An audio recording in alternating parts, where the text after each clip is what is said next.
Meu nome é Natália Salazar. E eu sou a Renata Schmidt. E esse é o podcast Pátria Amada Criminal. Sejam muito bem-vindas. Bem-vindas. Espera aí que eu vou abrir minha água com gás. Vai fazer tss.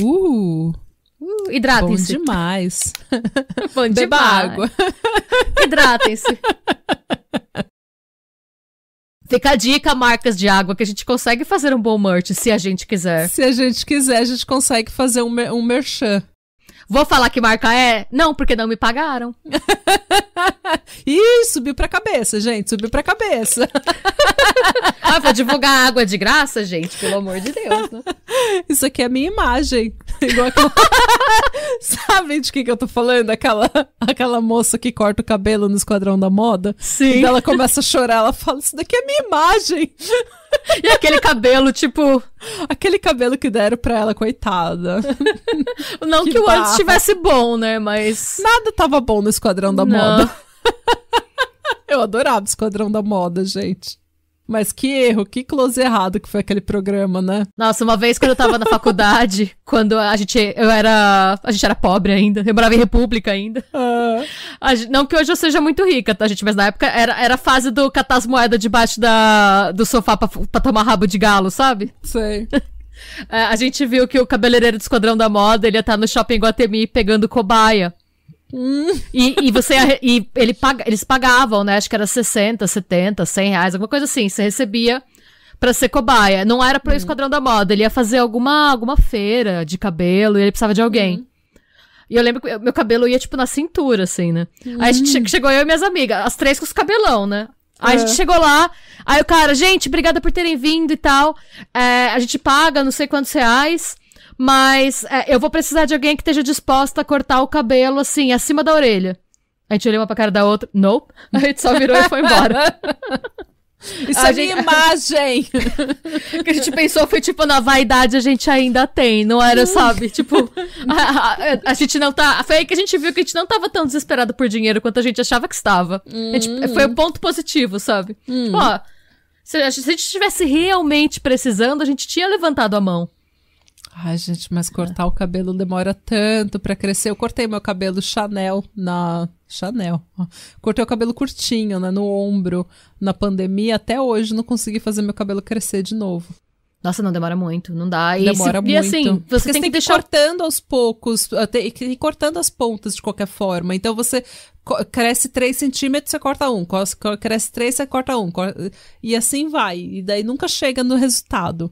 Não, e você tem que confiar. É um cara que você, tipo, você tá vendo aquela vez, você vai, tipo, você tem que confiar muito que o cara vai fazer o que ele quiser com o seu cabelo, né?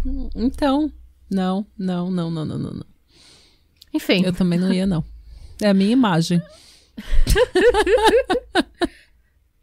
Bom. Gente, hoje sou eu que... A gente tem recado antes de eu começar a falar, que nem uma maluca? Não. Não, ok. Bom, hoje eu trouxe um clássico, eu trouxe um caso... Às vezes a gente faz casos clássicos, a gente evita, mas às vezes não. E, assim, sei lá, eu não sei pra onde eu tô indo. Diga, que caso... Eu tô curiosa pelo caso clássico. Porque assim, gente, ó, o meu critério pessoal, assim, normalmente eu evito fazer caso que todo mundo já fez, porque que é muito conhecido no Brasil e tal. Porque quando eu sempre, antes de eu ser podcaster, eu era uma consumidora assídua de true crime. E sempre tem, nesses casos mais tradicionais, algum canal ou algum podcast que fez uma cobertura muito boa do caso. Aí eu penso, eu não tenho nada a acrescentar. Eu também. Se eu não tiver nada novo pra falar, pra trazer, não tem por que ficar contando a mesma história 30 vezes. Esse caso que eu tenho que acrescentar, o que eu acho que eu vou conseguir acrescentar é um pouco do ponto de vista, por quê? Quero deixar bem claro que eu não estou dizendo que o que foi feito aqui não foi horrível, mas eu imagino que se o caso fosse julgado hoje, a sentença não teria sido a mesma. Não só a sentença, talvez... Eu acho que a sentença nem é relevante, assim, não é tão relevante, mas mais a repercussão do caso e o estigma social talvez não fosse tão grande. Tá. E é a história da Fera da Penha. Meu Deus. Eu queria. Que alegria. Eu gostei. Porque eu não conheço esse caso direito. Se prepare, tipo, você vai por conhecer. incrível que pareça, sabe quando é um caso tão que todo mundo já falou e você meio que parece que você já sabe tudo da história, mas você nunca parou pra realmente ouvir o caso? Gente, esse caso tomou uma proporção tão grande no Brasil que tem gente que conta.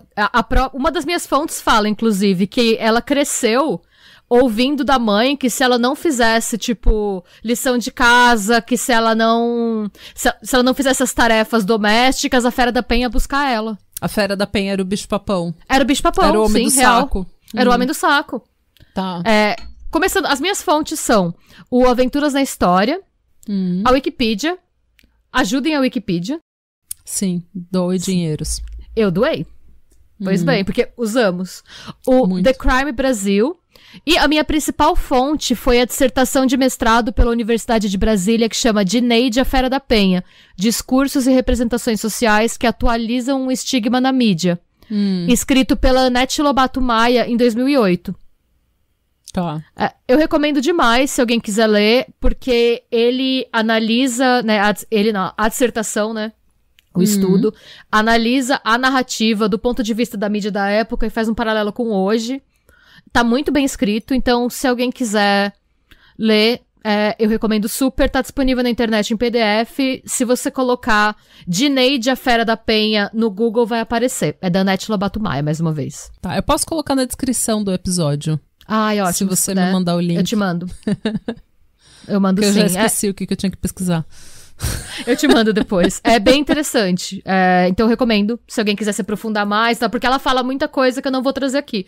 O que eu vou trazer é um panorama do caso com base no que realmente aconteceu pelas fontes históricas que a gente tem, fugindo um pouco da narrativa sensacionalista que na época o Linha Direta trouxe e outros veículos midiáticos trouxeram de forma um tanto quanto tendenciosa.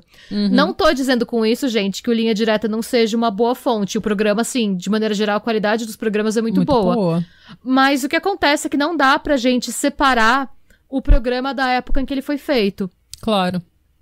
E é um pouco sobre isso, é esse o enfoque diferente que eu quero dar pra esse caso. E vamos falar disso mais pra frente, vamos lá. Tá. Quem era Fera da Penha, né, gente? Ela, obviamente, não nasceu Fera da Penha. Não tava na identidade dela. Pois Fera da Penha. A Fera da Penha nasceu Neide Maia Lopes, em 17 de dezembro de 1938, no Rio de Janeiro. Filha do Benjamin Lopes e da Cândida Júlia Maia Lopes. Tá.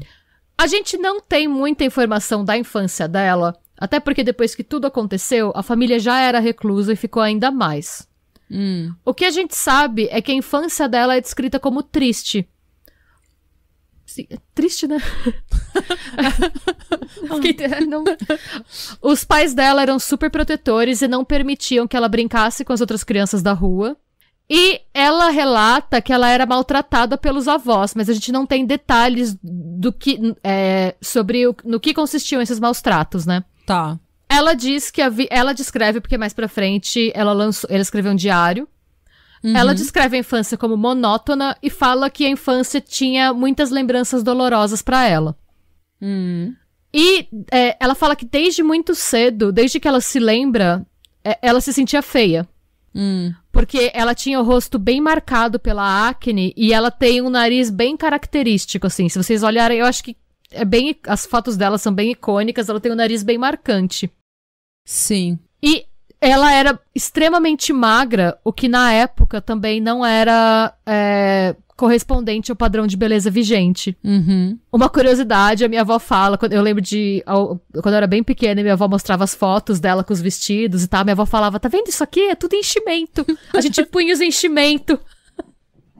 Aí ela fala que as mulheres colocavam enchimento tanto no peito quanto na bunda pra você ficar que nem uma ampulheta. Também, ficava... Era drag, tudo é drag. Sim, ela fala que todo mundo, ela tá vendo todas essas moças aí, sentava, achatava tudo, era uma foto dela com as amigas de vestido. Ela, a gente era muito magrinha, a gente colocava as coisas. O padrão de beleza era bem curvilíneo, na época em que ela era adolescente, aí na virada dos anos 50 e muitos, virada pro começo dos anos 60 também, você tinha, né, Marilyn Monroe, gente. Era o padrão. Então tinha isso. Além de tudo, ela era bastante introspectiva ela é descrita, e isso eu acho que a gente tem que questionar, porque a gente não sabe, mas ela é descrita como uma pessoa sem muitas ambições na vida. Que assim, não sei se eu necessariamente concordo, mas é o que tá nas fontes, a gente vai manter isso por enquanto. E ela também é descrita como uma leitora voraz. Tá. Ela tinha muito problema de insônia, e por conta disso, ela tentava driblar a insônia lendo revistas de contos policiais e de mistério.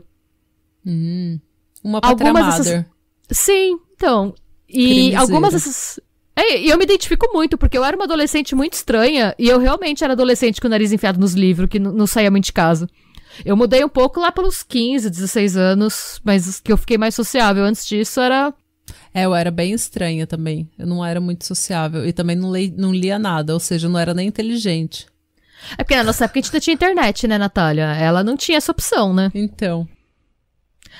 E assim, que revistas ela consumia, né? Ela gostava uma revista que chama X9, uma que chama Terror Verde, uma outra que chama Emoção e Detetive. E ela também gostava muito das crônicas do Nelson Rodrigues. Tá. Uma coisa bem passional. Sim. E isso foi usado contra ela depois. Todos esses elementos, por isso que eu questiono um pouco o sem muitas ambições na vida. Porque todo esse background foi usado pra criar essa figura da fera, sabe? A fera, o monstro, a coisa que não é humana. A coisa que foge, né? Porque se você para e pensa na mulher padrão dos anos 50... E para e pensa no padrão dela. E não vai muito, tipo... Pensa em todas as mulheres que a gente chama hoje em dia, em 2023, de chata, parecida, vagabunda, bitch, não sei o quê. É sempre uma mulher que destoa do padrãozinho... Sim.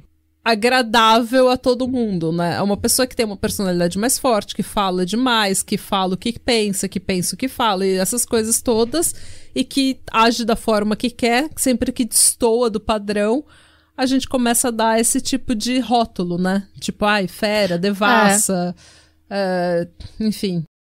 E eu acho que hoje, a gente ainda é assim hoje, concordo totalmente, mas hoje a gente ainda tem a vantagem da gente conseguir consumir conteúdo em várias plataformas diferentes. Então, a mulher que é considerada bitch em um círculo ainda tem a chance de ser aceita em outro. Sim.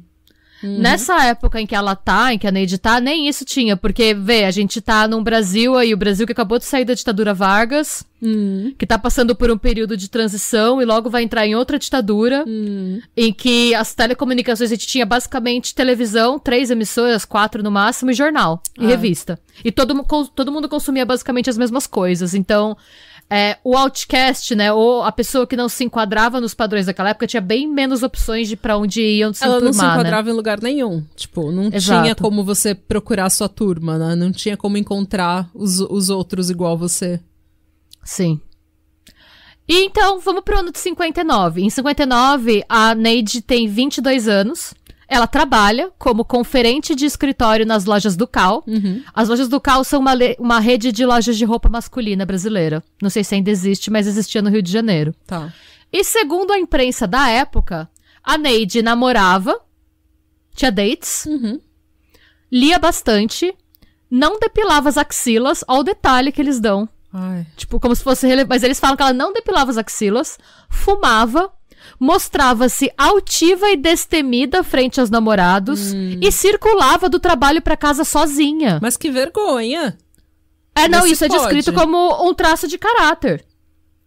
Falam também que ela brigava muito com o pai por causa da eletricidade, porque ela queria ler até tarde, o pai falava que a conta de luz ia sair uma fortuna, e ela falava que ela trabalhava, então que ela podia ajudar a pagar. A gente é bem coisa de pai isso, né? É a típica briga de pai.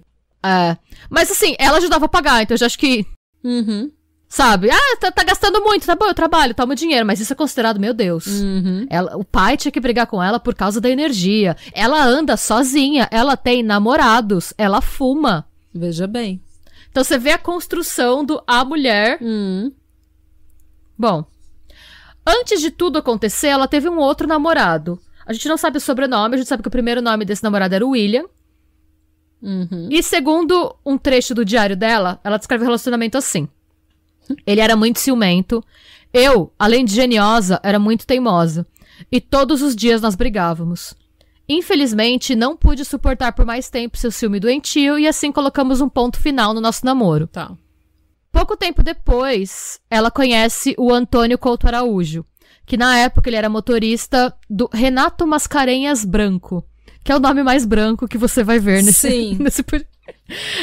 Renato Mascarenhas Branco. Ele era um funcionário de alto escalão da empresa Vale de São Francisco. Eles se conheceram porque eles trabalhavam perto.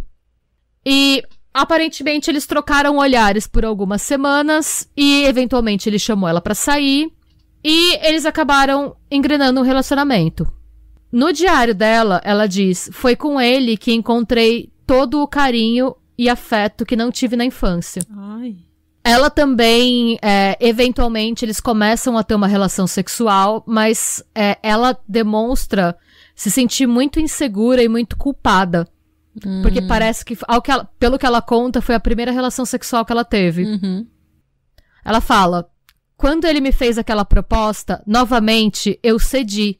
Cedi porque gostava dele, e pouco me importava o que poderia acontecer. E assim passamos a ser amantes. Eu já não podia olhar direito para os meus pais. E tinha medo que descobrissem alguma coisa. Eles sempre tiveram confiança em mim e eu não queria decepcioná-los. Ai, gente.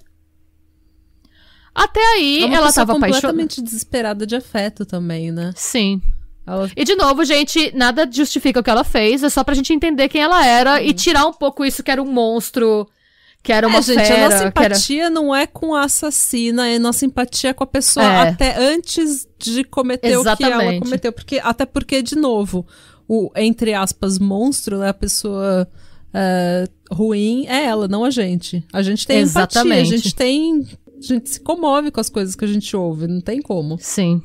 Sim, exatamente.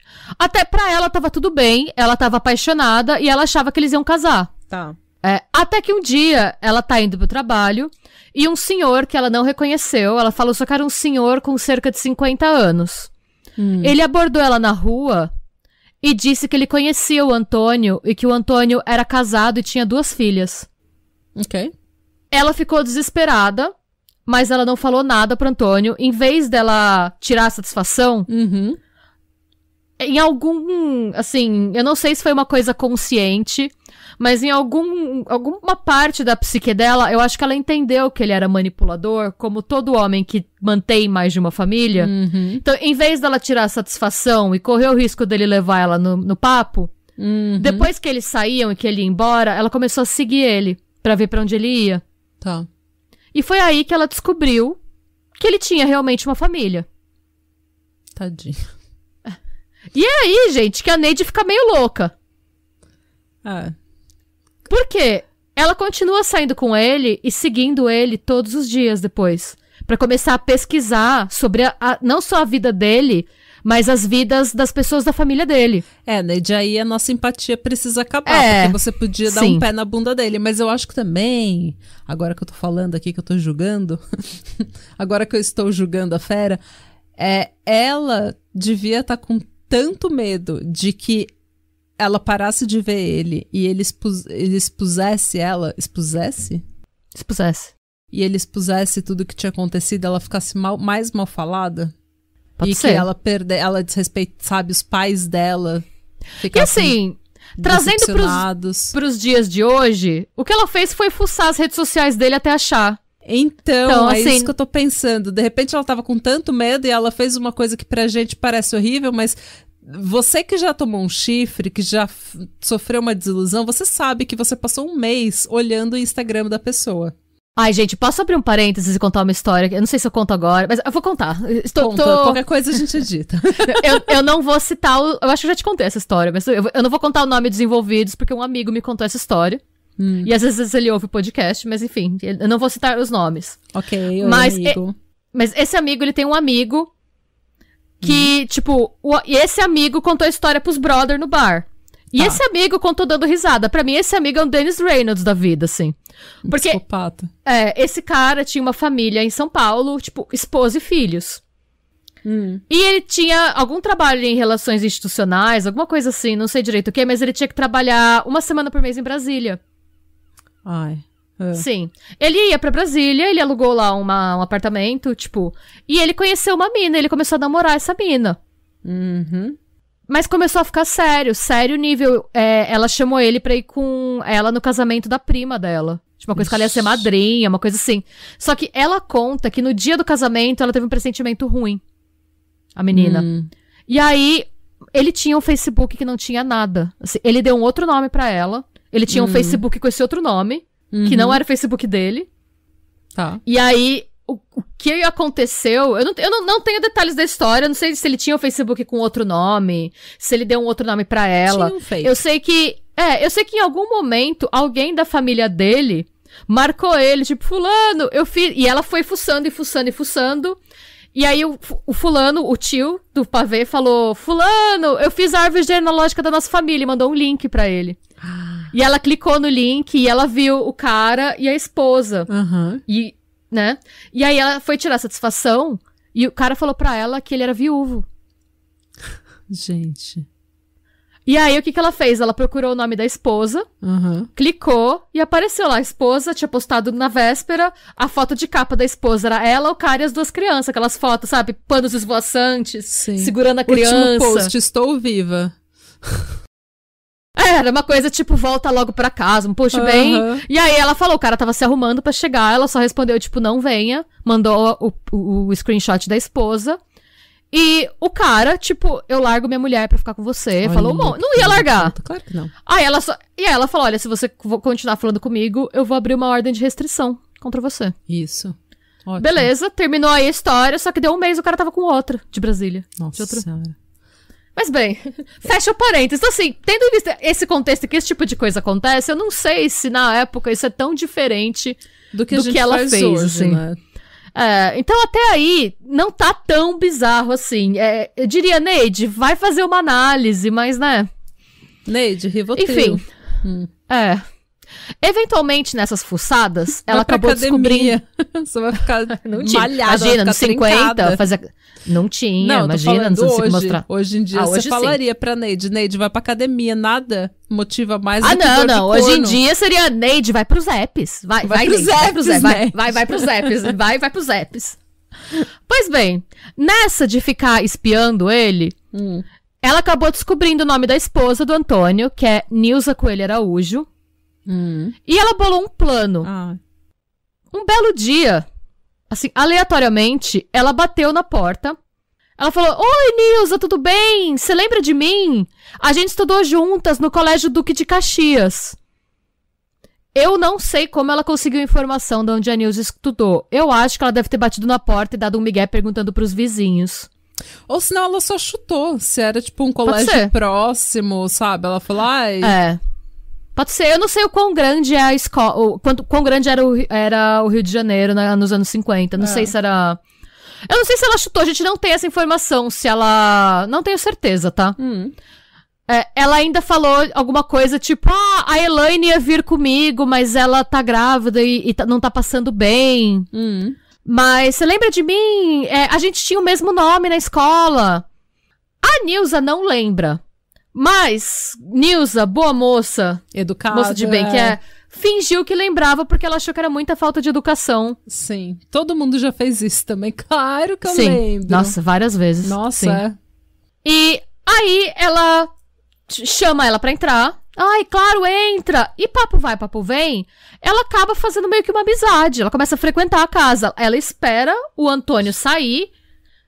E que desculpa ela dá pra ficar frequentando a casa? A gente não tem informação como ela descobriu, mas a Nilza tem um irmão que chama Nelson Coelho. Ela finge que tá interessada no Nelson. Eita. Então ela fica frequentando a casa na esperança de tipo um flertezinho aqui, um flertezinho ali, sabe? A Nilza ajuda nós. Se essa história fosse ter um final feliz, se fosse uma comédia romântica, ela ia acabar se apaixonando de verdade pelo Nelson. Sim. E eles iam ser felizes pra sempre. Mas essa é a vida real. And this is Rio de Janeiro, como diz Vin Diesel. Em Velozes e Furiosos 4. Então não é isso que acontece, infelizmente. E aí, como eu falei, o Antônio tem 2 filhas com a Nilce. E em uma dessas visitas, a Nilce comenta... Que foi? Você tá rindo de mim imitando o Vin Diesel? Eu gosto de você. Eu gosto muito de...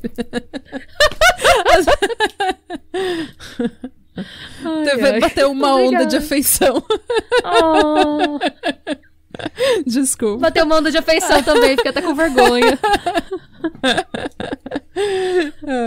Pois bem. Nessa, papo vai, papo vem, Nessa tá lá conversando, papeando. Te ajudo com a louça, vamos lá, vamos bater um bolo, fazer um café e tal. Ela descobre que o Antônio tem uma filha favorita, que é a Tânia Maria, de apenas 4 anos. A Nilza comenta, tipo, nossa, essa menina, ela pode fazer o que for, que o Antônio não consegue ficar bravo com ela. Ela é a menina dos olhos dele. E nisso, ela vai... Eu não tenho... A gente nunca vai saber disso ao certo, gente, mas eu não acho que ela tinha um plano nesse momento. Eu acho que ela tava, tipo, que ela foi se deixando levar. Sabe quando você age? Ela se descreve como geniosa. Eu acho que ela agiu no impulso. Aquela curiosidade mórbida que você tem de querer saber como é a vida, se são felizes. Eu acho que ela queria pegar alguma, sabe, sentir, tipo, será que eles estão brigados? Será que eles não se gostam? Como será que é a vida deles? Sabe? Pra mim, a gente não tem como saber.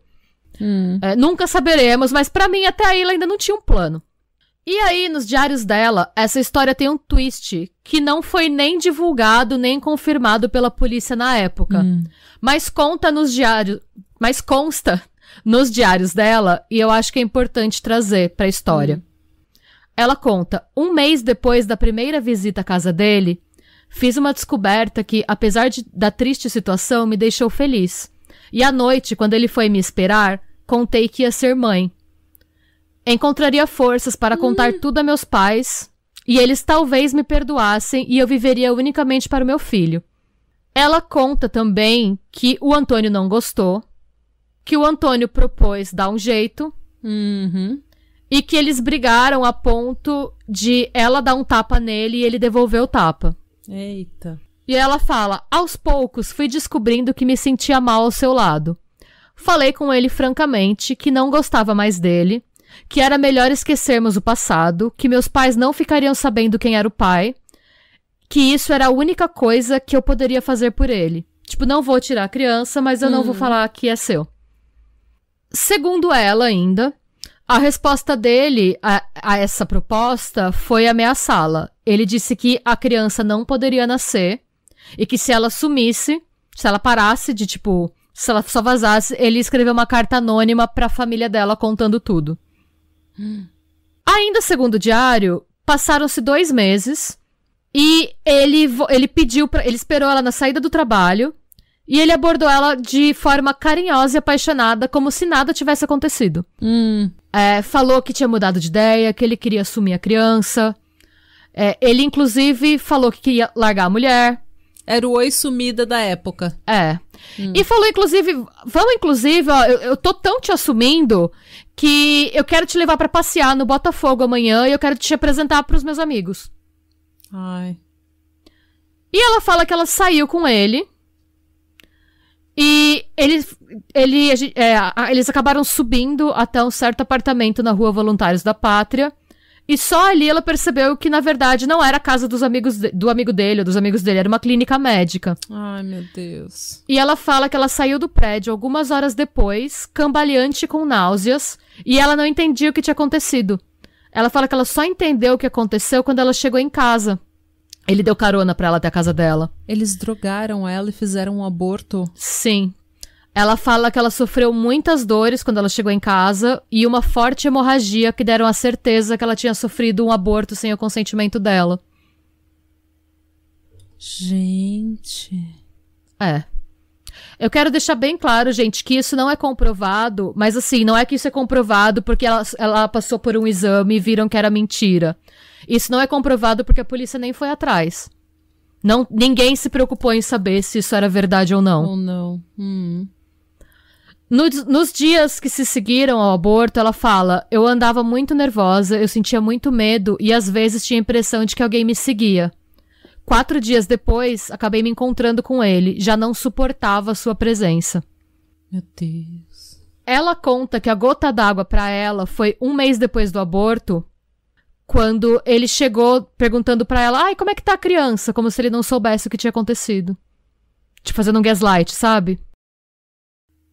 Gente, se isso tudo for verdade, eu tô passada. Assim, é difícil, né? Porque a gente tem o lado dela, do que aconteceu, e ninguém foi atrás de comprovar. Eu acho que é por isso que eu falo que é uma narrativa que, assim, que se essa mesma coisa tivesse acontecido hoje, talvez a história fosse um pouco diferente, porque nada justifica o que ela fez. Nada. Claro, não. Mas, tendo em vista esse histórico e que ela tinha acabado de passar por uma situação extremamente traumática... Sim, porque sabe? Das duas uma, ou isso não é verdade e ela tramou tudo isso e fingiu ter, ela fez uma fanfic na cabeça dela escrevendo o diário dela. Uhum. Ou isso é verdade e, tipo, eu não sei nem como que eu me sinto mais. Minha opinião pessoal, eu acho que esse trecho que ela fala, aos poucos... fui descobrindo que me sentia mal ao seu lado e tal. Isso eu acho que é mentira. Eu acho que ela tava gostando dele até o momento em que ela vai pra clínica. Hoje, tendo em vista o que a gente já sabe, vídeo goleiro Bruno, vídeo caso que acabou de acontecer com um político do Rio de Janeiro lá no motel. Sim. Foi do Rio de Janeiro, cara? Não é? Não sei nem de onde ele era. Mas assim... A causa principal de morte nos Estados Unidos para mulheres grávidas é o feminicídio. Então, assim, tendo em vista todos esses casos... porque mesmo no caso do goleiro Bruno, antes dele matar a Elise Samúdio, ele levou ela pra fazer um aborto clandestino, né? Que não pegou. Não deu certo. Ele fez exatamente isso com ela. Então, assim, sabendo o que a gente sabe hoje, a gente sabe que é possível. Sim. E o nível de detalhamento, não sei. E a gente vai falar um pouco mais disso, assim. Mas eu acho realmente que ela... Eu acho que é mentira que ela não gostava mais dele, que foi lá forçada. Eu acho que ela gostava dele, sim. E que foi por isso que foi tão dolorido pra ela. Imagina a pessoa que você ama e que chega pra você falando o que você quer ouvir. E você cai porque você quer ouvir aquilo e é a solução pra todos os seus problemas. E quando você chega lá, é uma mentira.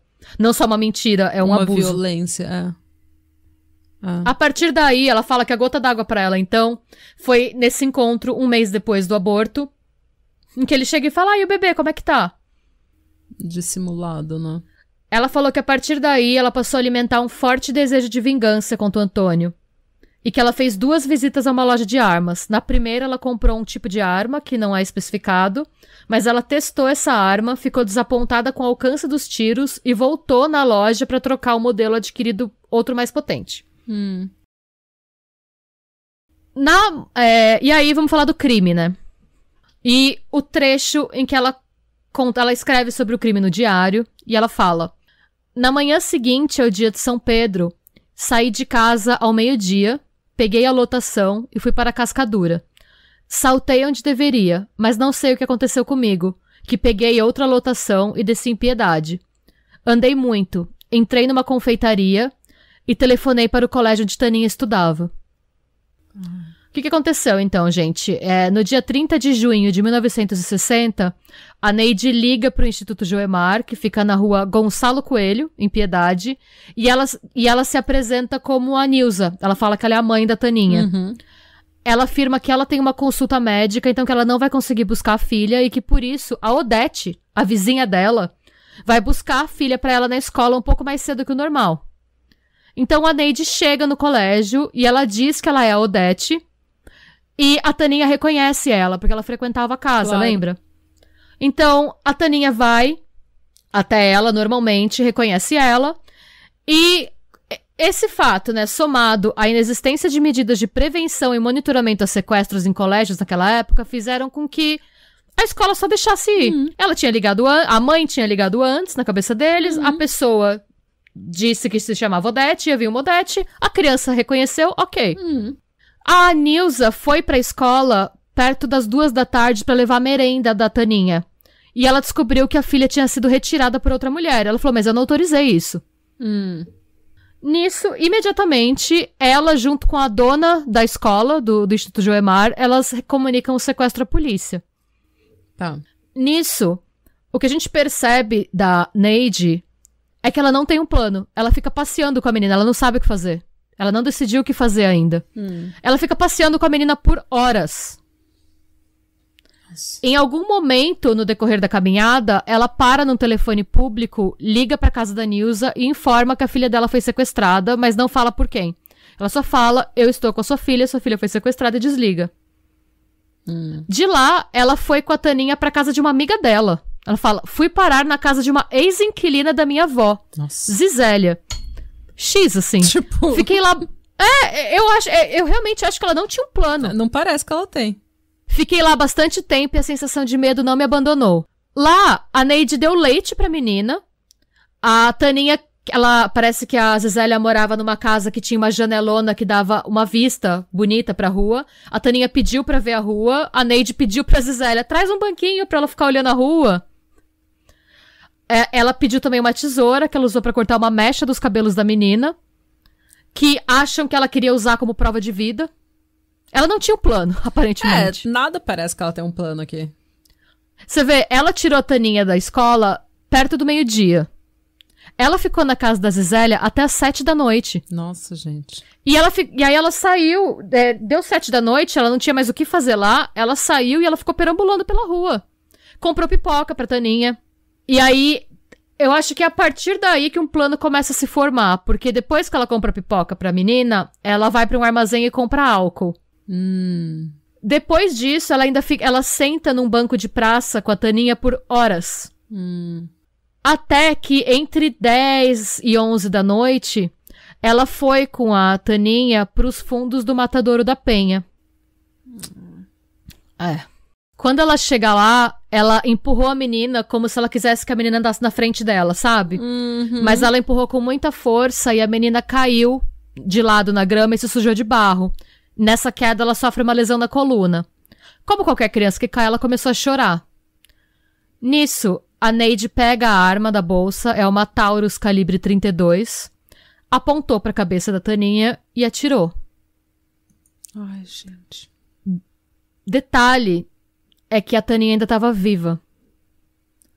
Só que depois disso, ela despejou a garrafa inteira de álcool em cima da menina, pegou uma caixa de fósforos Fiat Lux da bolsa e tocou fogo. Ai, meu Deus. E fugiu. Ai, Neide. Não tem, gente. É uma coisa que assim, é o que eu falo, não tem como defender. Não sabe? Tem. Não tem. E também não pode se falar que foi um crime de paixão, porque ela teve horas pra fazer. Ela teve horas pra decidir, pra fazer algo diferente. Fazer outra coisa. Ela teve horas com essa menina que ela podia simplesmente ter falado, tô fazendo merda, vou largar a menina e vou fugir. Sabe? Sim. Mas não mata a menina, não tem absolutamente nenhuma... A menina não fez nada, a menina não tem nada a ver com ninguém. Não tem nenhuma necessidade, ela fez isso pra atacar o pai, sabe? Tipo, ela teve horas pra parar essa confusão mental, essa paixão, essa ira, essa fúria. Sim, exatamente, ela teve muito tempo. Pra mudar de ideia, pra considerar outras opções, ela teve horas. Sabe? Foi mais de metade de um dia que ela passou com essa menina, ela não teve... Sabe? Não tem como justificar, não tem como ter mais empatia. Não tem. Não dá. A empatia acaba aí, realmente, porque não tem justificativa pra que ela fez, sabe? Não. Eu acho, né, que na cabeça dela, como ele tirou o filho dela, ela ia tirar dele o filho que ele gostava. Eu acho que ela queria machucar ele do mesmo jeito que ele machucou ela, mas assim... tipo, 2 erros não fazem um acerto, sabe? Você fazer isso com uma criança inocente não vai fazer com que... Não tem justificativa, eles não têm justificativo. Quando ela chega em casa, a polícia já tá lá. Por quê? O Antônio confessou que tava tendo um caso. Aí a gente não sabe direito o que o Antônio fala pra polícia. A gente sabe que ele confessa que ele tá tendo um caso, que ele tava tendo um caso com ela e que... Por algum motivo, as coisas não tinham ido bem. É por esse motivo também que eu acho que o aborto aconteceu. Porque eu acho que ele deve ter se ligado e deve ter falado pra polícia, e a polícia deve ter tido aquela... Ou ele falou pra polícia só do caso e não falou do aborto, ou ele falou pra polícia e naquela época, muito mais que hoje, a polícia deve ter pensado... não precisa falar, o cara vai acabar, o cara já tá nessa situação, vai falar o que o cara fez, pá, sabe? Pode ter sido também. Basicamente, o que ele fala pra polícia é que ele tava tendo um caso e que ela tinha motivos pra querer se vingar dele. É isso. E aí a polícia pergunta pra ela se foi ela que sequestrou a menina, porque naquele momento eles estavam investigando um sequestro. Uhum. E eles achavam, né? Imagina uma mulher fazer uma coisa, ela deve ter, só se descontrolou, pegou a menina, ela quer tanto ser mãe que quis roubar a menina pra ela, né? Ela negou o sequestro, mas foi presa mesmo assim. E falam que quando ela pediu, ela aceitou, ela falou, eu vou com vocês, eu só preciso avisar meus pais. Só que quando ela entra em casa, quando ela pede pra entrar em casa, né, a arma começa a aparecer de dentro da bolsa dela, no movimento que ela faz pra entrar em casa. Ai, Neide, além de tudo, você é burra. Pois é. E aí vem uma frase de um jornal da época que fala sobre como foi, né, esse processo de interrogatório e tal. Ao ser interrogada, Neide, sempre muito tranquila, negou a acusação do sequestro. Fazia pose para os fotógrafos e ria alto. Depois mudou o tom e afirmou que uma mulher de nome Vilma lhe havia pedido para sequestrar a criança. Vixe. Aí, olha o nível da fanfic. Ela adora inventar nome, né? É Odete, Nilza, Vilma. O que ela disse? Que a Vilma era noiva de um amante da Nilza. Nossa Senhora. E que a Nilza sabia quem era. Interroga a Nilza sabe quem foi. Ai, Neide. Pois é. Enquanto ela tá na delegacia, um açougueiro que tava passando pela região da Penha, do Matadouro da Penha, ele tava a cavalo. E o cavalo empacou ao sentir o cheiro de carne queimada. Ai. Esse açougueiro pediu pra não ter a identidade revelada. Claro. Sim, ele liga pra polícia. A polícia fica sabendo dessa informação e leva ela, a Neide, da delegacia até o Matadouro da Penha, onde estava o corpo. Falam que quando levam ela lá, ela surta. Ela surta e fala, me tira daqui, pelo amor de Deus, eu conto tudo, mas na delegacia. Ela confessa que o corpo é o da Taninha e eles levam ela de volta pra 24ª DP, que era onde ela foi detida. Só que quando ela volta pra DP, ela nega de novo.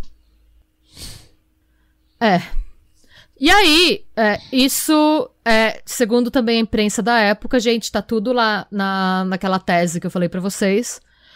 Os policiais decidiram usar um estratagema pra dobrá-la, pra fazer ela confessar, que eu não sei nem se é permitido hoje, tá, gente? Eles deixaram ela de pé durante todo o interrogatório e proibiram ela de fumar. Pra deixar ela nervosa. Mesmo ela sendo proibida de sentar e de fumar, ela só confessou depois de 12 horas de inquérito.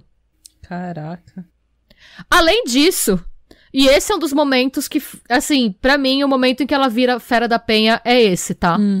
Porque durante o processo de interrogatório, o repórter Saulo Gomes, que é um repórter investigativo, que, se não me engano, tá vivo até hoje.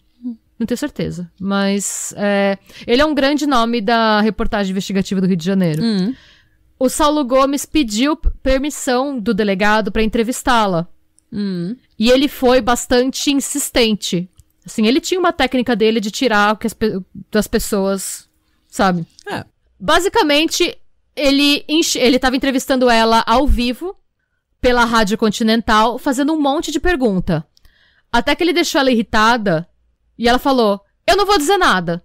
Agora, sabe de uma coisa? Sabe de uma coisa? Eu queria matar a família toda. Infelizmente, eu não tive tempo. Aí, A partir daí, teve uma verdadeira comoção popular. Ela só não foi apedrejada e morta pela galera ali mesmo, porque a polícia calculou essa possibilidade e enganou a galera. O que eles fizeram? Eles retiraram ela da delegacia por uma porta lateral e por um carro que não era marcado e soltou uma viatura vazia pela porta principal. Os populares, 300 pessoas, tá, gente? Depredaram a viatura numa tentativa de conseguir chegar nela pra linchar ela. Nossa Senhora. E foi aí que a imprensa criou diversas, né, alcunhas pra se referir a ela, a Neide. Só que a mais famosa acabou sendo a Fera da Penha, que era uma manchete de jornal. Tipo, a Fera da Penha. E pegou. É porque o que ela fez foi, de fato, monstruoso. Sim, foi monstruoso. Foi. E o que ela fala, quer saber? Eu queria matar a família toda. Não. Ah. Só não matei porque não tive tempo, sabe? Eu entendo que ela tava 12 horas de pé, sem cigarro, pistola, mas mesmo assim... Eu acho que se fosse eu nessa situação, eu ia estar em posição fetal e... chorando. Eu ia mandar a pessoa tomar no cu, mas eu não ia falar, queria ter matado todo mundo, a família toda. Tipo, você já acabou de matar uma menina, uma criança. Se controla, Neide. Neide, se controle, exatamente. Segura tua onda. Neide descompensado. Troféu Carla Zambelli. Mais um. A gente tá distribuindo, gente. Hoje em dia, toda vez que eu vejo uma pessoa desgovernada, eu penso na Carla Zambelli. Toda mulher desgovernada. Tá, é o novo Teen's Choice Awards. A gente sai, aqui, troféu Carla Zambelli pra você, porque seus loucos. Eu tento dar uma chance pra Carla Zambelli, porque a minha mãe, ela gosta, eu acho, um pouco da Carla Zambelli. Não tem como. Mas não tem como, cara, porque ela é muito descompensada. Ela é. Sabe? E toda vez que tem notícia dela, não interessa em qual canal você veja, em qual jornal, é sempre umas notícias descompensadas, umas coisas loucas, sabe? Sim, tipo, de uma pessoa desgovernada. Então eu começo a dar o troféu Carla Zambelli pras pessoas. Pois é. Alguns dias depois desse furdunço todo, ainda durante as investigações, a polícia precisou cancelar a reconstituição do crime, porque... os moradores da Penha se organizaram e ficaram escondidos no local do crime pra linchar ela lá. Eita. Então não conseguiram fazer a reconstituição. Era esse o nível. Nossa, gente. Mesmo sem a reconstituição, ela continuou presa até ser transferida pra penitenciária Lemos Brito em Bangu. E ela ficou presa até a data do julgamento. Numa das poucas entrevistas que o pai da Neide deu, ele falou que ele tinha muito medo que ela fosse linchada. E, posteriormente, ele deu o seguinte relato. Diariamente, eu encontro despachos de macumba na porta de casa. Velas pretas e vermelhas, galinhas mortas e bonecas com o nome da minha filha espetadas com agulhas. Aí a gente vê que, tipo, esse tipo de crime afeta todo mundo, né? Afeta, tipo, a família dela, independente, tipo... de qualquer coisa, a família dela não tinha nada a ver com isso, assim. Não, tipo, não tem nenhum histórico de abuso, os pais dela podiam ser controladores, mas ela tinha liberdade, ia sozinha, voltava, ela tinha, tipo, nenhuma das minhas fontes tem nenhum histórico de ter nada de errado com a família dela, tá? Eu sempre sinto um pouco de pena da família, mesmo, assim, do assassino, porque eu sempre fico pensando, não é uma mãe que perde um filho, são duas mães que perdem 2 filhos, sabe? Porque, tipo... eu sempre penso nisso, sabe? Porque, tipo, a família do agressor, a família do assassino também não tem nada a ver com essa Thor, normalmente, né? Normalmente não tem nada a ver com essa Thor. E nenhuma das fontes que eu pesquisei, eles falam nada sobre ter nada de abuso, de agressão, nada na família dela, assim. Eles falam só que os pais dela eram super protetores e que tinham umas treta por causa da conta de luz, mas não é nada muito fora de uma família normal, de classe média, Pelo contrário, ela tinha mais liberdade, pensando que ela ia e voltava sozinha do trabalho, que ela fumava, que ela trabalhava. Ela tinha muito mais liberdade do que muita moça dos anos 50. Sim. Né? Mas bem, o julgamento aconteceu nos dias 4 e 5 de outubro de 63. Depois de 16 horas de sessão, o júri votou pela condenação dela pelo sequestro, 7 votos a 0. E pelo homicídio, 6 votos a 1. Alguém achou ela inocente. O juiz que presidiu o caso foi o Carlos Luiz Bandeira Estampa, ele já é falecido, que era o presidente do 2º Tribunal do Júri. Ele proferiu uma sentença de 33 anos de prisão. 30 pelo homicídio e 3 pelo sequestro, em regime fechado. Por conta da pena ter ultrapassado mais de 20 anos, uma pena maior que 20 anos, um segundo julgamento foi solicitado pelo advogado dela. Esse julgamento aconteceu entre 20 e 21 de abril de 64 e só confirmou a sentença. No final, a decisão dos julgamentos foi confirmada só em 66. Tá. Dizem que ela manteve o hábito de leitura no presídio e, por conta de bom comportamento, ela tinha a chave da própria cela e uma televisão portátil. Dentro da cadeia, nos anos 60. Aí. Chique. Ela gostava de costurar roupas de criança e de cuidar de uma boneca. Ela ganhou uma boneca de presente e ela tratava a boneca como se fosse uma filha. Ela falava que a boneca era filha dela. Ah, esse é o detalhe mais só. Eu não gosto. Esse é o detalhe que me deixou mais desconfortável. É muito creepy. É bem creepy. Mas um motivo pelo qual eu acho que o aborto realmente aconteceu. Eu acho que na cabeça dela era tipo... Que ela criou uma versão twisted da realidade na cabeça dela, que o filho dela tinha nascido, sabe? Ai. Depois de... Pois é. Depois de 15 anos, de cumprir 15 anos de prisão, sendo que a pena dela foi reduzida através de um induto de 33 para 21 anos, ela foi solta em 9 de outubro de 75. Tá. Sabe uma coisa bizarra? Ela foi solta e ela foi morar com os pais. Ela voltou pra casa dos pais até o falecimento dos pais, os pais dela morreram em 98 e 2009. Ela morava solta desde 75 a 2 quilômetros da casa do Antônio e da Nilza. Da Nilza, desculpa. Ai, eu não gosto disso.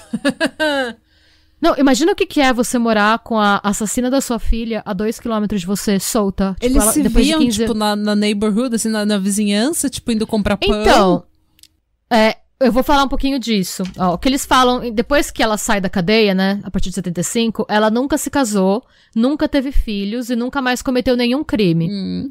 E aí, falando desses anos pós-soltura, depois que tudo aconteceu, eu vou ler pra vocês uma matéria que foi publicada pelo jornal O Extra em 26 de setembro de 2011. 12 anos atrás. Parece que foi ontem, mas não foi. Essa matéria foi escrita pelo Bruno Rod. Vamos lá.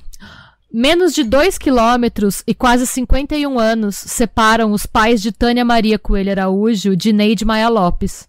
Tanto a família da menina de 4 anos quanto a responsável pelo crime que chocou o país ainda são assombrados pelas cenas daquele 30 de junho de 1960.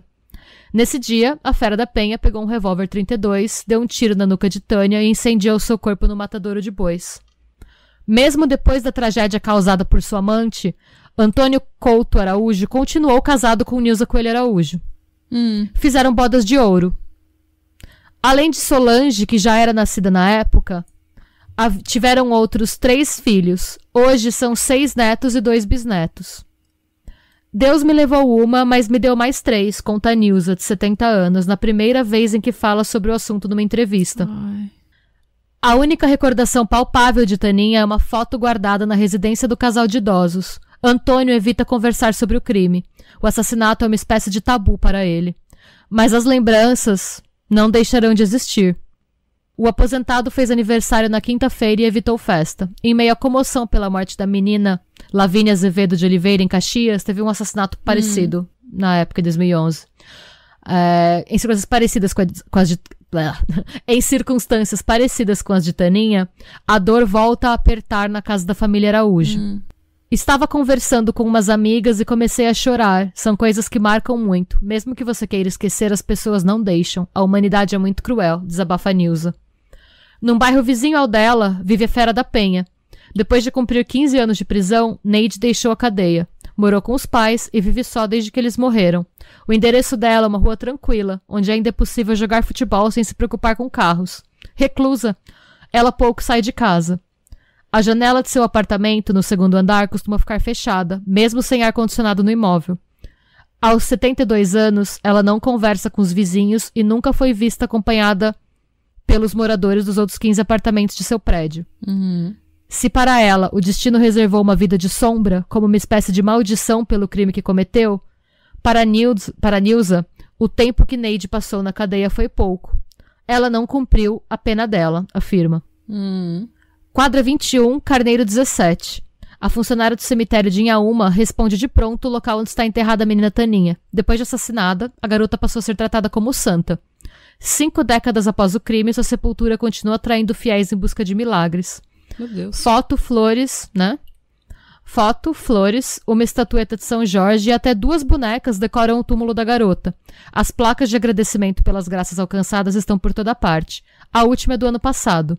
No chão, os restos de cera comprovam que muitas velas ainda são acendidas pela menina. Tem um homem que sempre vem no dia de finados, ele pinta e cuida do túmulo. Não sabemos quem é. Muita gente procura pela sepultura dela até hoje, conta uma funcionária do cemitério. Isso eu achei super creepy. Eu também. Há 13 anos, a família de Taninha não visita sua sepultura. Se para os parentes da criança ir ao cemitério é sinônimo de lembranças ruins, para alguns, o túmulo da garota funciona como uma espécie de altar. A Nilza faleceu pouco depois da entrevista, em 2014, de causas naturais, e o Antônio faleceu em 2020.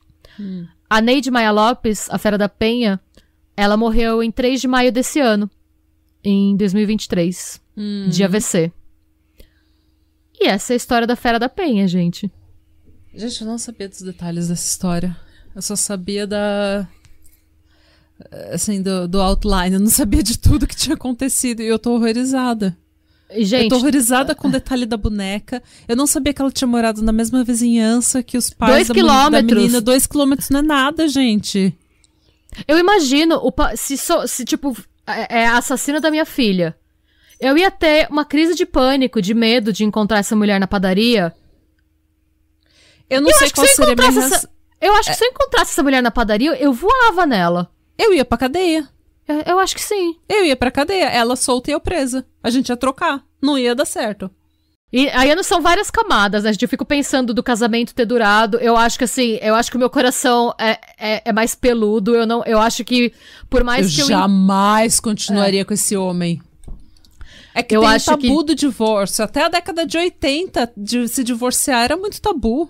Mas eu acho que tem algumas coisas que não dá pra perdoar. Pra mim, pelo menos, eu falo, meu coração é peludo, sabe? Tipo, eu acho que tem umas coisas que, assim, eu acho que é uma falta de capacidade mesmo. Eu acho que eu sou uma pessoa bem rancorosa, então a minha capacidade de perdoar só vai até certo ponto, sabe? Sim. Então, eu não sei se... Não, eu jamais continuaria com esse homem. Ele trouxe pra dentro da nossa casa, da nossa família... A fera. Ele trouxe a Fera da Penha. Ele trouxe uma pessoa... Ele trouxe um monstro pra dentro da minha casa.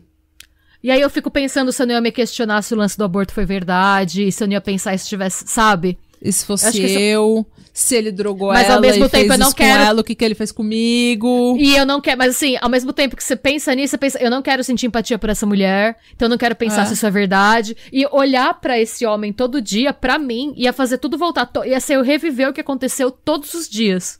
Absolutamente. E será que não foi isso que aconteceu? E por isso que não faz 13 anos que eles não visitam o túmulo, e sabe? E que pra ele é tabu, eu entendo, né? Porque ele não quer falar das merda que ele fez. Ele sabe que foi ele que trouxe esse monstro pra dentro da casa dele. Ele fez isso com a esposa dele, com o casamento dele, com a filha dele. Ele sabe disso. Sim. Eu não tô falando que a culpa é dele. Obviamente que a culpa não é dele, gente. Mas eu acho que não existe possibilidade de um pai perder uma filha ou de uma mãe perder uma filha e você não pensar no que você... Em cada segundo de cada ação sua que possibilitou a morte do seu filho.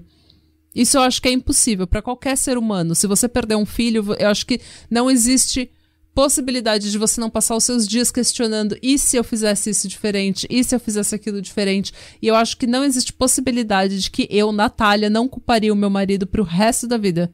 E a gente sabe que isso acontece porque é muito difícil um casal sobreviver à perda de um filho. Não é todo casal que sobrevive. Não, e mesmo quando é por causas naturais. É difícil. O luto é uma coisa que separa as pessoas. Você culpa o seu parceiro, você pensa, e se eu tivesse feito isso, se eu não tivesse feito aquilo? Então, eu acho que é uma coisa natural, sabe? E daí é claro que ele quer evitar ou falar disso. É claro que ela não quer pensar nisso, porque se ela pensar, fudeu. Se ela pensar, ela não vai estar casada, ela não vai ter filho, bisneto, casa. Ela vai ser a solteirona da rua, porque ela... Eu não sei. Eu não sei também se ela não quis ficar casada de birra. Tipo, essa mulher não vai tirar ele de mim, não vai tirar minha família ou de mim, pensar, minha casa de mim. Porque assim, se ela separa, ele refaz a vida. Ela Você vai quer que ele virar refaça... solteirona. Ela vai virar solteirona da rua, ele vai refazer a vida, nada vai acontecer com ele, o estigma vai todo pra ela vai perder a filha, a casa, o marido, o futuro. Não, e eu acho que é até assim, eu não vou te deixar esquecer o que aconteceu, você vai ficar olhando pra minha cara e você vai lembrar todo dia, e se você parecer que você esqueceu, eu vou te lembrar. Você vai ver o que isso fez comigo. Exatamente, acho que é isso. Tipo, eu não vou te poupar da dor de ver o que você fez com a nossa família todos os dias, sabe? Não vou te deixar. Eu acho que é você, tipo, pra mim, tipo, você deve pensar, tipo, sei lá, A gente não sabe, tá? A gente tá especulando. Nunca saberemos. A gente tá falando que a nós. gente faria, tá, gente? A gente já passou de ser o episódio da Fera da Penha pra saber o quanto eu e a Renata somos rancorosas e vingativas. É isso mesmo, que eu fico pensando, tipo, você vai querer...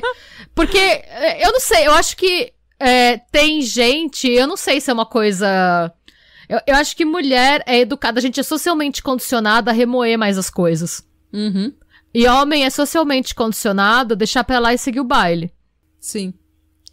E se ela separasse do cara, ele ia seguir o baile. Com outra família. E fazer um monte de criança. E mas ela ia ficar com a gente aquilo. É socializada Sim. a procurar o casamento desde muito tempo, o relacionamento como um objetivo final. E o cara, ele não é socializado pra isso. Então, o cara que tá casado, ele continua tendo os hobbies dele, o trabalho dele, as ambições dele, completamente independente do relacionamento. E a gente, por muito tempo, foi socializada pra, tipo, o objetivo, a ambição é o homem, é o relacionamento. Então, a gente tá falando de década de 50 também, né, gente? Se isso acontece ainda hoje, imagina naquela época. Então, mas o meu questionamento, depois que eu li tudo isso, que eu entendi melhor o caso, eu não sei nem por que eu quis fazer esse caso, tá, gente? Eu tava pra escrever um roteiro, eu não sabia o que escrever, só veio na minha cabeça, assim. Mas eu fico me perguntando se a mesma coisa acontecesse hoje, se o desfecho seria o mesmo. Eu não falo nem em termos da pena, porque ela ficou 15 anos presa. Foi uma pena ridícula, honestamente, pro crime que ela cometeu. Branda. Foi extremamente branda. Mas eu fico me perguntando se, assim, se ela seria a Fera da Penha se ela tivesse feito isso hoje. Eu não sei. Tendo em vista o que a gente sabe do caso. É isso que eu fiquei... Hoje em dia, infelizmente, o que ia acontecer é que esse bando de adolescente... Eu vou falar como a tia agora, tá? Porque eu já falei disso aqui. Eles iam fazer montagem no TikTok com aquelas músicas emotivas e falar, ela foi abusada! Porque é isso que eles fazem com a... Mas foi isso que eu pensei mesmo. Porque eles fazem isso com os irmãos Menendez, eles fazem isso com a Aileen Wuornos. Você sabe que no TikTok a Aileen Wuornos é uma deusa feminista. Eu juro por Deus, amiga, não tô brincando. Não, eu não sei. Eles fazem montagem com os vídeos dela na corte e aquela música Only love can hurt like this. E daí, tipo, ela foi abusada a vida inteira. Sabe? Tipo, eles fazem uma fanfic, uma romantização do que ela fez. Ela era uma pessoa horrível, gente. Ela era abusiva com a namorada dela, que não tinha nada a ver com os, sabe, com as dor dela, com os traumas dela. Ela era horrível. E eu não tô falando que ela não foi abusada ou que ela não teve uma vida difícil, mas assim, eles iam romantizar. Eu acho que esse bando de tiktokeiro ia tudo romantizar a Fera da Penha como se ela fosse, ai, tadinha, ela sofreu muito. E assim, gente, tem muita gente que sofre muito todo dia e não faz o que ela fez. E ela teve horas e horas e horas e horas pra, tipo, mudar de ideia desse plano. Tipo, colocar o plano na gaveta. Não, ela não tinha um plano, né? Eu não sei, eu acho que... Não sei, minha opinião, tá, gente? Pelo que ela conta, a gente não sabe nem se dá pra confiar em tudo que tá escrito lá, porque a gente tem a versão dela só daquele dia. É fato, óbvio, que ela ficou andando com a menina e tal. Pra mim, ela queria matar ele no começo. Eu acho que ela queria atrair ele, pegar a menina de isca, atrair ele e matar ele. E matar os dois? Não, matar ele só. Eu acho que ela ficou andando com a menina. Eu acho que, como eu falei, ela não tinha plano, mas nesse plano que foi se desenvolvendo ao longo do dia, ela teve horas pra repensar as opções dela, repensar para... Espere um pouco, o que estou fazendo? Tipo, sabe? Colocar aquele dedinho assim no queixo e falar, o que estou fazendo com essa menina que não me pertence? Não, e tem outra coisa, ela ficou meses frequentando a casa. Como que você pode frequentar a casa da pessoa e não criar o mínimo de empatia pela família?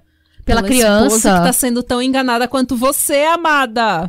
Ela frequentou e fez amizade com a tal da Nilza, falando que também chamava Nilza, sabe? Então, assim, como que... Eu entendo que você foi lá com... Você seguiu o cara, você foi lá com sangue no zóio, você não sabia o que você estava fazendo, você só entrou. Mas você foi lá, você conheceu aquelas pessoas...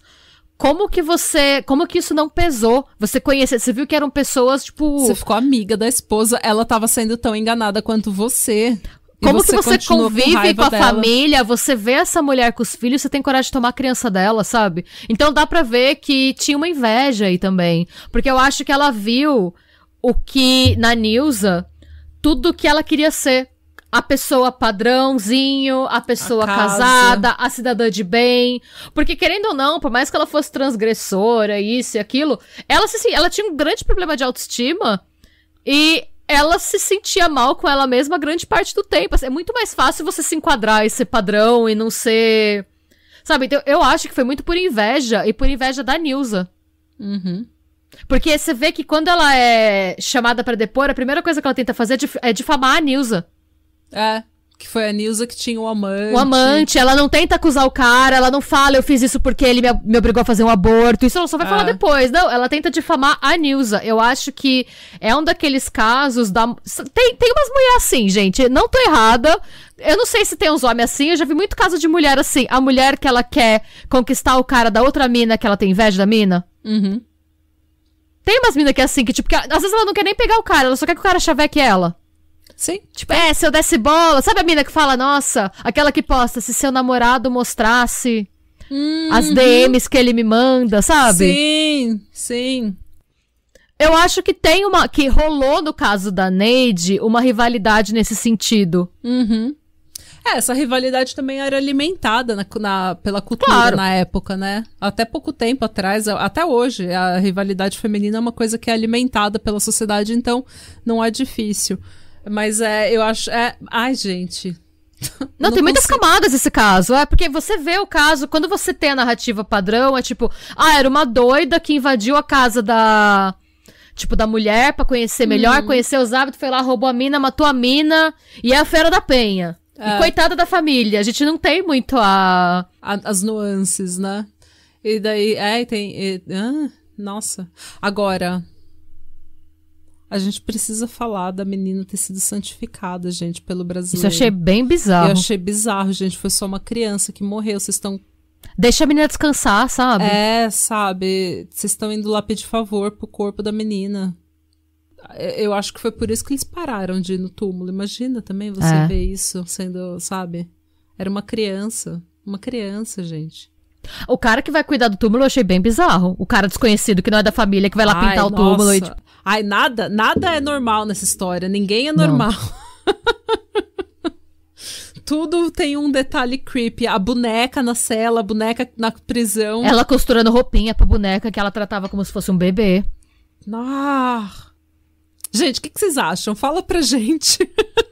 Vocês sabiam que ela tava viva, gente? Que ela morreu só esse ano, em maio desse ano? Eu sabia que ela tinha morrido no início desse ano, mas eu não tava no meu radar, assim, não é uma coisa que eu pensava. Como eu falei, é um caso que a gente ouve tanto, ouve, daí, tipo, você meio que ouve tudo por cima, sabe? Nunca se aprofunda, porque na sua cabeça você já sabe, você já conhece. Não, é isso mesmo. E, terrível. Mas, e se parar pra pensar, ela teve uma pena curta, mas na verdade não teve, né? Porque ela continuou pagando por isso o resto da vida dela. Ela se enfiou, a diferença é que ela foi do apartamento, ela foi da cela pro apartamento, né? Mas pudera, né? Não tô falando que não tem razão. Eu tô falando que assim, na verdade, óbvio, ela deveria ter ficado mais tempo presa, mas parando pra pensar também, ela tinha mais segurança na cadeia do que na rua. Porque ela tem uma fisionomia muito característica, ela tem um rosto muito marcante. Sim. Então, ela não conseguiria, depois de solta, ir pra lugar nenhum. Não. Por isso que ela não era vista. Quem visse essa mulher ia linchar, essa mulher ia xingar ela na rua. Claro. Eu adorei a história. Muito como obrigada. eu falei, eu não sabia de todas as nuances, nunca tinha parado pra pensar nesse caso. E conta pra gente o que você achou. Comenta no post lá do Instagram, não só pra dar engajamento, mas pra gente também conversar, né? Porque se vocês mandam mensagem só pro DM, as mensagens ficam perdidas e a conversa não anda. No post do episódio, a conversa flui e todos os ouvintes falam com... Vocês falam entre vocês falam com a gente vai lá e comenta. Então é uma conversa que flui mais facilmente. E se você é apoiador do Pátria Amada Criminal, essa semana você vai receber um programa exclusivo que nós fizemos para apoiadores chamado No Chão da Sala. Yay! É o piloto do chão da sala. É o piloto. É um programa que nós estamos testando, é apenas para apoiadores do Pátria e é uma coisa mais íntima. Tudo que a gente não pode falar no podcast, a gente vai falar lá. Então, assim, tudo que não dá tempo, sabe? Dates criminais, dos quais eu participo. Coisas estranhas, casos bizarros. É um estilo, tipo, porque a gente teve um feedback muito bom do Darwin Awards, então a gente vai levar esse formato para um programa especial em que a gente fala só de coisas bizarras, coisas que estão acontecendo na nossa vida, documentários que a gente viu, livros que a gente leu, coisas mais informais, assim, coisas que a gente não tem tempo de falar no podcast, tá? Então Sim. É uma coisa que vai ser provavelmente mensal, eu acredito que sim, uma coisa mensal. E vocês vão participar, vocês vão poder dar pitaco, falar o que vocês acham, o que vocês querem. E é isso, gente. Se você ainda não é apoiador do Pátria, por favor, entre na Aurelo e apoie com 10 ou 20 reais e você receberá conteúdo exclusivo e não só isso, você recebe vídeos e episódios semanais com um dia de antecedência. E sem anúncio. E sem anúncio, o que é mais legal. E a gente manda também toda semana imagens de apoio extra dos casos da semana que a gente traz no pod. Isso, além de participar do ICQ, além de ter live, além de ter todas as coisas que a gente tá ainda no processo de desenvolver, mas que vai se tornar cada vez mais frequente. Cada vez mais vantagens virão para apoiadores. Yay! E se você não tem dinheiros para apoiar, você pode apoiar esse podcast indo no iTunes e dando uma review, escrevendo lá que você gosta da gente, dando uns 5 estrelas. Ou no Spotify também. No Spotify você pode dar review, você pode dar 5 estrelas e você pode comentar no final desse episódio. Sabe, compartilha no seu stories, por gentileza, gente, pra ajudar a gente a crescer. Se inscreve no canal do YouTube, curte lá também, ajuda as tias a ficarem mais conhecidas pra gente ter cada vez mais gente na nossa balbúrdia. Quem sabe um dia a gente não vira podcaster full time. Exatamente. E não produz ainda mais, ó, todo mundo ganha. Se a gente produzir mais e melhor, se a gente puder parar de trabalhar ou reduzir as horas de trabalho e poder se dedicar para podcast, o conteúdo vai ser mais frequente e cada vez melhor. Yes! Certo? Muito obrigada pela sua audiência, pela sua suculência, por serem gostosos e maravilhosos e cheirosos. E tchau. Beijos. E não mate ninguém. Por favor.